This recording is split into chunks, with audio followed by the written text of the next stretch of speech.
कहानी परी रानी, सुनैना और जलन की आग। लेखिका कविता विद्वानी बहुत पहले की बात है। परी लोक में एक परी रानी रहती थी जो अपनी मधुरता, दया और न्यायप्रियता के लिए विख्यात थी। परी लोक की सभी परियों में वे एक आदर्श थी। उन्होंने अपनी बेटी राजकुमारी सुनैना को भी वही संस्कार और शिक्षाएं दी थी: दयालुता, प्रेम, सेवा और न्याय। परी रानी और सुनैना बिल्कुल अपनी मां की तरह नेकदिल और मददगार थी।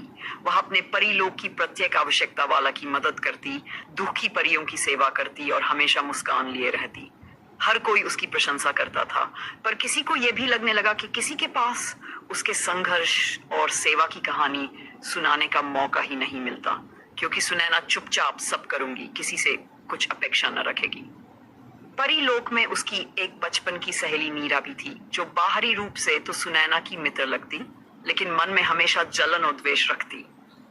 नीरा ने वर्षों से अपनी सहेली के विपरीत बातें दिनों दिन परी रानी को सुनाई।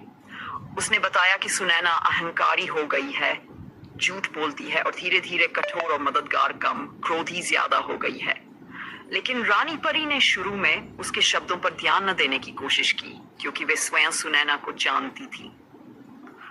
जलन की भनक एक दिन रानी परी ने नीरा को कहा, बेटी, तुम बार बार सुनैना के बारे में जो बातें कहती हो, मैं अभी अभी उससे बात की है। उसने कहा है कि वह किसी को परेशान नहीं करती, बल्कि सहायता करती है। मुझे उस पर विश्वास है। तुम खुद उसकी बचपन की सहेली हो, फिर भी लगातार नकारात्मक बातें क्यों करती हो? निराश और व्यथित नीरा ने उत्तर दिया, रानी माँ, मैं उससे नहीं डरती, बाकी परियां डरती हैं, इसलिए कुछ नहीं कहती। लेकिन मैं देखती हूँ कि वह पहले जैसी नहीं रही। आप उसे उत्तराधिकारी बनाएंगी तो यह परी लोक के लिए विनाशकारी हो सकता है। इन शब्दों ने रानी परी को गहरे विचार में ला दिया। क्या सचमुच उनकी बेटी में बदलाव आ गया है? कहीं नीरा की बातों में दम तो नहीं? यही भटकाव उनमें एक चिंता पैदा कर गया। धीरे धीरे उनकी तबीयत भी बिगड़ने लगी। जड़ी बूटियों में छल इस बीच सुनैना अपनी माँ की तबीयत के लिए जंगलों से जड़ी बूटियां लाकर उपचार कर रही थी। एक दिन वह काढ़ा बना रही थी, तभी नीरा वहां आई। उसने धीरे से बोली, क्या फायदा इन सब प्रयासों का? तुम्हारी माँ अब मुझे अपनी बेटी मानती हैं, तुम्हें बंधन में रखकर उत्तराधिकारी बनाना चाहती हैं। सच बताऊं तो वे मुझे तुमसे अधिक चाहती हैं। सुनैना ने केवल शांतिपूर्वक मुस्कुराकर कहा कि उसकी एकमात्र चिंता उसकी मां की सेहत है, उसके अलावा कुछ नहीं। लेकिन नीरा ने जानबूझकर सुनैना के काढ़े में धूल मिला दी ताकि वह चमत्कार न कर पाए और सब कुछ उलझ जाए। जब सुनैना को यह पता चला, तब उसकी शांत स्वभाव में आग भर गई। वह गुस्से में फूट पड़ी। उसने चिल्लाकर कहा, तुम बार बार हमारे बीच गलतफहमियां पैदा करने लगती हो। मां की रक्षा मेरी जिम्मेदारी है और मैं हर हाल में उन्हें ठीक करूंगी। परीक्षा की घोषणा यह वही क्षण था जिसका नीरा को इंतजार था। सुनैना का गुस्सा देखकर वह तुरंत रानी परी के पास जा पहुंची और शिकायत कर दी। रानी परी खिड़की से यह सब देख रही थी। उन्होंने देखा कि उनकी बेटी गुस्सा कर रही है और उन्हें लगा कि नीरा की बातें सच हो सकती हैं। उन्होंने तुरंत सुनैना को बुलाया और कहा, बेटी, तुम्हारा स्वभाव दिन ब दिन कठिन होता जा रहा है। हालांकि मैंने तुम्हें प्रेम, धैर्य और सेवा का बीज बोया था, लेकिन अब परिणाम विपरीत दिखने लगे हैं।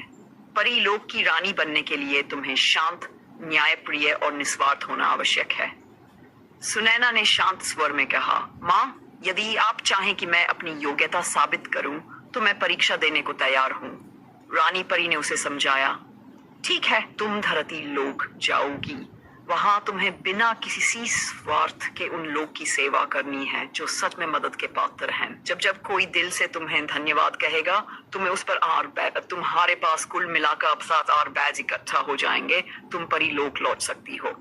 तभी तुम्हारा तिलक होगा और बिना किसी द्विविधा के तुम परी लोक की रानी बनोगी। सुनैना ने बिना किसी हिचकिचाहट के हामी भर दी। जलन और चालबाजी इस सब निर्णय से नीरा का अंतर्मन और भी व्यथित हो गया। उसने फैसला किया कि वह भी धरती लोक जाएगी, लेकिन सुनैना के साथ नहीं, बल्कि अपनी एक अलग चाल से। वह सोचने लगी कि धरती लोक पर लोग दूसरों की मदद की कद्र नहीं करते और धन्यवाद भी नहीं देना पसंद करेंगे। अगर धन्यवाद न मिला तो सुनैना ECR बैज नहीं पाएगी और तब वह हार मानकर स्वेच्छा से लौट आएगी। नीरा ने रानी परी से आग्रह किया, माँ, सुनैना देखें, वह अकेले नहीं रह पाएगी। कृपया मुझे भी उसके साथ धरती लोक भेज दें। 2 सहेलियों से उसे अधिक साहस मिलेगा। रानी परी को यह अनुरोध अजीब लगा। उन्होंने पूछा, क्या तुम सेवा करने के लिए जा रही हो या उसकी परीक्षा बिगाड़ने के लिए? नीरा छत से मुस्कुराई और बोली, दोनों, अगर मुझे मौका मिले।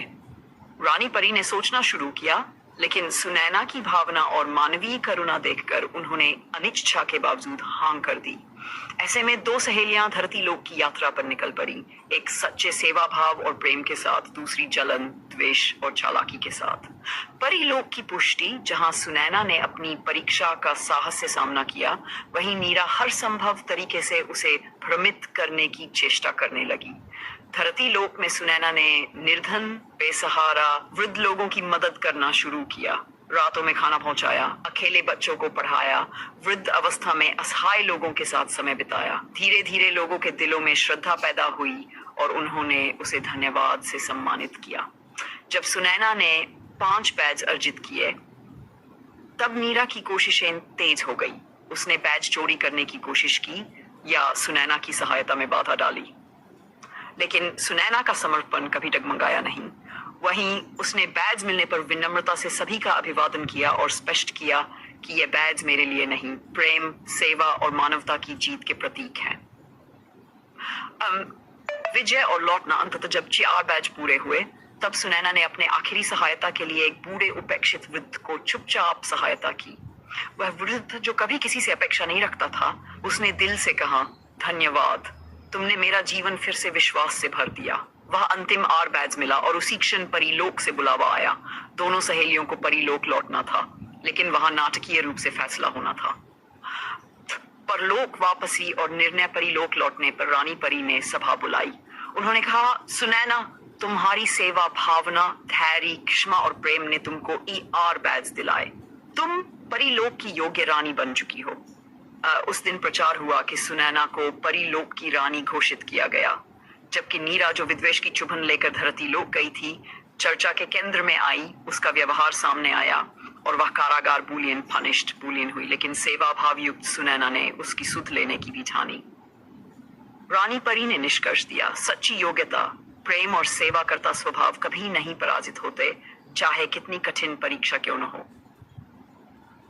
कहानी समाप्त होती है, लेकिन इसका भाव यही है कि जलन और चालबाजी चाहे कितनी भी मजबूत लगे, प्रेम और सेवा का पथ अंततः विजयी होता है। यदि आप चाहें